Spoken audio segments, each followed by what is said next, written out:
시청자 여러분, 안녕하십니까? 나라다운 나라를 찾아가는 2022입니다. 이원욱은 정세균계 인사로서 이재명 대표를 친구라 부르면서도 이재명 대표 등의 칼을 꽂는 내부 총질러입니다. 이원욱은 지난 지방선거와 함께 치러진 재보궐선거에서 전략공천관리위원장을 맡았습니다. 그는 이재명만한 스타가 없다고 말하며 선거 승리를 위해 당시 이재명 고문을 전략공천하겠다는 의지를 밝혔었습니다. 분명한 것은 현재 민주당에 이재명만한 스타는 없다는 점입니다. 이재명 고문을 보고가 싶어하는 국민들도 굉장히 많고요. 네. 선거가 아마 시작되면 이재명 고문이 와달라라고 한 지원 유세를 와달라라고 하는 요구가 전국에서 빗발칠 건데 네네. 이런 점도 고려해야 될 문제 중에 하나죠. 원래는 민주당 비대위에 참여한 수박들이 당선 가능성이 희박한 분당갑에 전략공천하여 이재명 죽이기를 기획했지만 이를 알아차린 송영길 전 대표가 자기 지역구를 내줘 할 수 없이 이재명 고문을 인천 계양을 지역에 공천하게 되었다는 후문이 있는데요. 이원욱이 지방선거 때와는 달리 선거가 끝난 수개월 후 이재명 대표의 출마 자체를 비난한 태도를 보여 그 음모론이 사실이었음을 뒷받침해 주었습니다.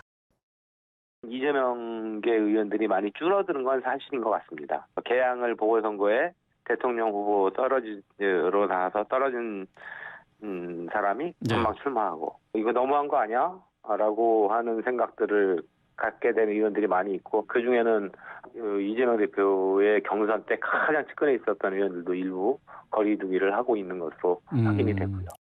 이원욱은 자신의 자리를 지키기 위해 시도 때도 없이 사법 리스크를 운운하며 이재명 대표 체제를 흔들고 있습니다. 이재명 대표의 사법 리스크가 상존해 있다라고 보여지는데 이것이 점점 심해지면 아까 이제 임계점 말씀을 드렸었는데 그것이 민주당 내부 스스로가 어떤 검찰발 촉매제 같은 것이 없다 하더라도 물증이 없다 하더라도 끌어오를 수 있는 상황도 고려해 볼 수 있을 것 같습니다. 이원욱은 전당대회에서 당원들이 이재명 대표를 세운 이유를 알아야 합니다. 이재명 대표를 향한 검찰의 칼날이 무차별적으로 들어올 거라는 사실을 모르는 당원은 없습니다.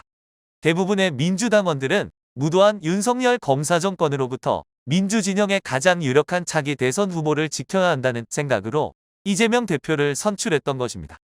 수박들은 사법 리스크라 하지만 당원들은 검사 리스크라 말하고 검사 독재 정권의 이재명 죽이기, 정적 죽이기라고 풀이합니다. 이원욱은 이재명 대표의 검사 리스크에 대항하는 모습을 한 번이라도 제대로 보여준 적이 없습니다. 오히려 이재명 대표를 지키려는 개딸들을 음해하고 매도했습니다. 이원욱이 자신에게 온 악성 문자를 공개하며 개딸과 이재명 대표를 싸잡아 비난했는데요. 공개한 문자가 당원이 아닌 일반인으로부터 온 것이라 판명되어 개망신을 당하기도 했습니다. 비명계인 이원욱 의원은 지난 21일 소셜미디어에 욕설 문자를 공개하며 이재명 대표에게 강성 팬덤과 단절하라고 요구했습니다. 하지만 욕설 문자를 조사한 당 윤리감찰단은 오늘 감찰 결과 문자를 보낸 사람은 당원이 아니었다며 외부 세력의 이간질이라고 밝혔습니다. 이원욱은 자신부터 돌아와야 합니다. 2019년 9월 9일에 개설한 이원욱 유튜브 구독자는 고작 2,520명에 불과하고 4년이 가까워졌지만 조회수는 총합이 10년만을 넘지 못했습니다. 이게 그의 현 주소입니다. 오늘의 이야기는 여기까지입니다. 구독과 좋아요는 컨텐츠 제작에 도움을 줍니다.